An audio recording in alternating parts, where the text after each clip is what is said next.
खान साहब का पूरा जो फैमिली था, खानदान था, इनके वालिद जो थे, नवाब चाचा बोलता था मैं, मेरे वालिद के सिपह सालार थे। जब कभी हम यहाँ आते थे, एक जीप हुआ करती थी, लाल रंग की जीप थी, और कभी कभी धक्का भी देना पड़ता था क्योंकि तब इतने अच्छे रोड नहीं हुआ करते थे। और कई बार मैंने देखा रोड खराब है तो गाड़ी को नीचे रखा गया तो घोड़े पे आए। तो मेरी आंखों के सामने वो मंजर है, मेरे वालिद और नसरुल्लाह साहब के वालिद कितने गहरे दोस्त थे, कितना मोहब्बत प्यार आपस में बांटते थे। नसरुल्लाह साहब को मैं तब से ही जानता हूं, मैं छोटा था, वो जवान थे, शहसवार थे, घोड़ा होता था इनके पास, बंदूक तानी हुई है, और जब भी फारूक साहब का यहाँ से आना होता था, ये अपने साथ और भी कुछ साथियों को ले आते थे, और उसमें उस जलसे में एक अलग ही रंग भर जाता था। मुझे याद है शेर कश्मीर की अहलिया मादरी मेहरबान, उनका इलेक्शन था, शायद ये 84 था, 84 था, तो उसमें इन्होंने कितना नुमाया काम किया, जबरदस्त मुकाबला था उसमें, और मुकाबला तब से ही शुरू हुआ। लेकिन खान साहब, उनके वालिद तो थे ही थे, उसको फिर जवान थे, एक ये, एक बटंगू के लोग थे जिनके पास बंदूकें थी, और हमें लगता था कि हमारी आर्मी आ गई। तो फारूक अब्दुल्ला साहब बोलते भी थे, ये मेरी फौज है, इनको कुछ मत कहो, ये मेरी फौजी है। आते आते उसके बाद बदकिस्मती से यहाँ 90 में हालात खराब हुए जिसके हम शिकार हुए, और आपस में तालमेल नहीं रहा। उस चीज ने यहाँ का जो कॉम्प्लेक्शन था सोसाइटी का, वो तितर बितर कर गया, कोई किसी का नहीं रहा। शायद वो भी उनका शिकार हुए, लेकिन जितना उनको मेरे साथ वाबस्तगी अकीदत, उससे ज्यादा मेरी घरवाली थी। बोलता था मेरी छोटी बहन, वो कल याद कर रही रो रही कह रही थी, वो कहते थे कि हम दोनों भाई बहन मिल के नाचेंगे, और हर हमेशा मेरे से ज्यादा उनको। आखिरी जो फोन था, आखिरी जो बात उन्होंने, वो मेरे 15 मिनट पहले फोन में कोई गड़बड़ है, तो मैंने कहा फोन रखे, मैं इधर से करता हूँ, लेकिन शायद हमीद साहब ने, हमीद भाई मैंने फोन को हाथ में लिया और इनकी आवाज साफ आ गई।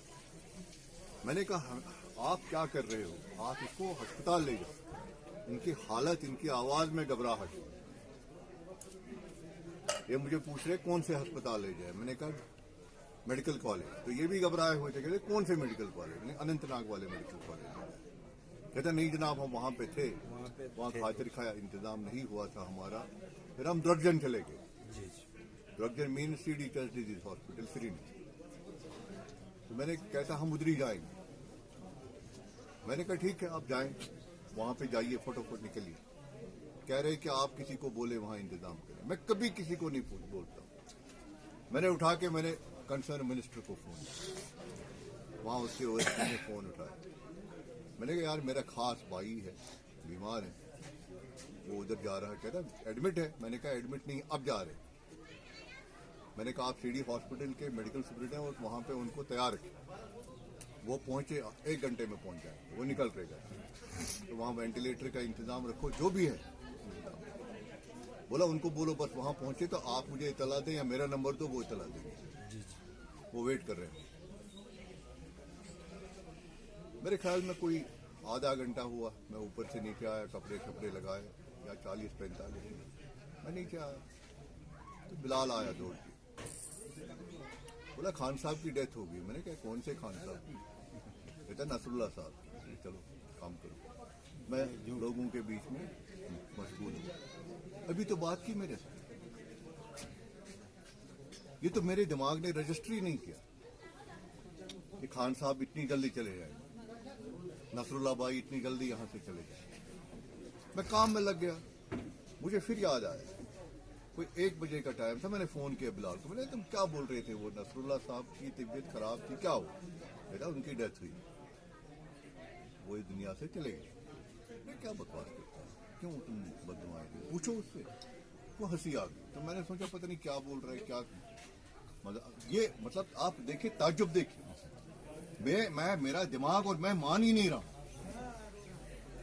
फिर जाके कहीं 3:30-4 बजे के आसपास मैंने जावेद से फोन पे बात की। मैंने कहा जावेद, और आप ये सामने बैठे, आप इनसे पूछें। मैंने कहा जावेद सब ठीक है वहाँ पर? कहते जनाब ठीक है। मैंने कहा वो नसरुल्लाह साहब की तबीयत ठीक थी, कहते वो चल बसे भी तब जाके और काफी देर हो चुकी। तो मैंने गाड़ी उनको इस तरफ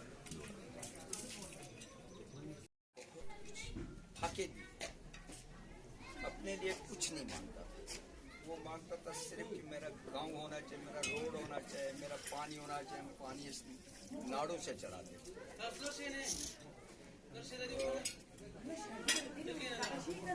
करम था कि जिस चीज में हाथ डालता था तो अल्लाह उसको इज्जत देता। उसको वालिद साहब का दुआ था। उसका मतलब ये था, मैं खुद पढ़ा लिखा नहीं हुई पर उसका साथ चलता रहा हूँ। वो मेरा एक कलेजा था, जो मैं उसका भाई थे मगर दोस्ती में हम शिफ्ट थे। मैं उसको दोस्त समझता था, वो मुझे दोस्त समझता। जब भी दिन को कुछ काम करते थे तो शाम को जब तक इकट्ठे नहीं होते थे तब तक कोई सुकून नहीं आता। मैं निकल जाता तो 1000 फोन मेरे पीछे होते थे कि आप अपने काम से कैसे फारिग हो। कम ख्वार था भाइयों का। 9 भाई है। वालिद साहब गुजर गया तो ये 9 भाई उसने ऐसे पाले हैं कि वो वालिदा में भूल गए।